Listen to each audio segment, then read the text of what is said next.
La libération de la République démocratique du Congo, tant économique que sécuritaire, ne viendra de nulle part et de personne d'autre que les Congolais eux-mêmes.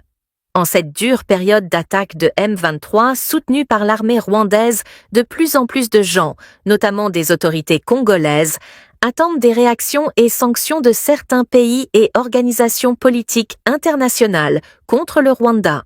Cependant, il y a une chose très importante que nous Congolais avons tendance à oublier, c'est que toutes ces organisations ont beaucoup à gagner dans l'instabilité de la RDC, instabilité qui d'ailleurs est directement commanditée par certains pays, membres de ces mêmes organisations. Ni la SADC, ni les Nations Unies, ni l'Union européenne, ni la France, ni les États-Unis, encore moins l'Union africaine, ne viendront rétablir la souveraineté de la RDC.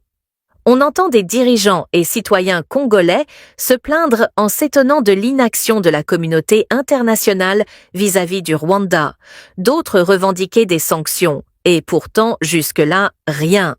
Et ces sanctions ne les attendaient pas, puisqu'il y a peu de chances qu'elles arrivent, étant donné la complicité internationale dans la souffrance de nous peuples congolais. D'ailleurs, le terme communauté internationale en lui-même est déjà assez flou et imprécis. Il désigne en même temps un ensemble d'États politiquement influents et des organisations internationales telles que l'ONU.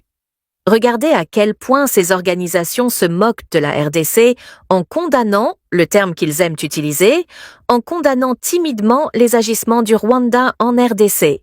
Ces organisations-là peuvent-elles vraiment nous venir en aide?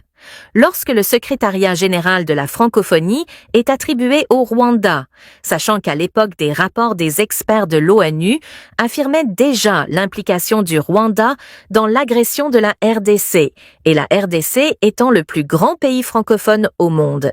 Lorsque des puissances occidentales ont continué de nouer des accords de coopération avec le Rwanda, pendant qu'il agressait déjà la République démocratique du Congo. Lorsque l'Union africaine qualifie le M23 d'opposition politico-militaire, pour ne citer que ces exemples-là, comment, nous Congolais, pouvons-nous encore nous étonner de l'inaction de cette même communauté internationale vis-à-vis du Rwanda? Et si on faisait un retour quelques décennies en arrière, l'histoire nous réserve plein d'exemples et des faits qui ont déjà suffisamment prouvé la mauvaise foi du monde entier vis-à-vis de la République démocratique du Congo. Et ça, nous Congolais semblons ne pas vouloir le comprendre. Les conflits et guerres en RDC durent déjà assez longtemps. Et pendant ce temps, qu'a déjà fait l'ONU? À part nous envoyer une force stérile, ou plutôt une bande de touristes au nom de la MONUSCO? Qu'a déjà fait la SADC? Qu'a déjà fait l'Union européenne pour aider véritablement la RDC?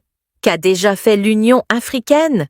Cette dernière, l'Union africaine, est l'une des organisations internationales les plus stériles et inutiles, surtout en ce qui concerne la situation en RDC.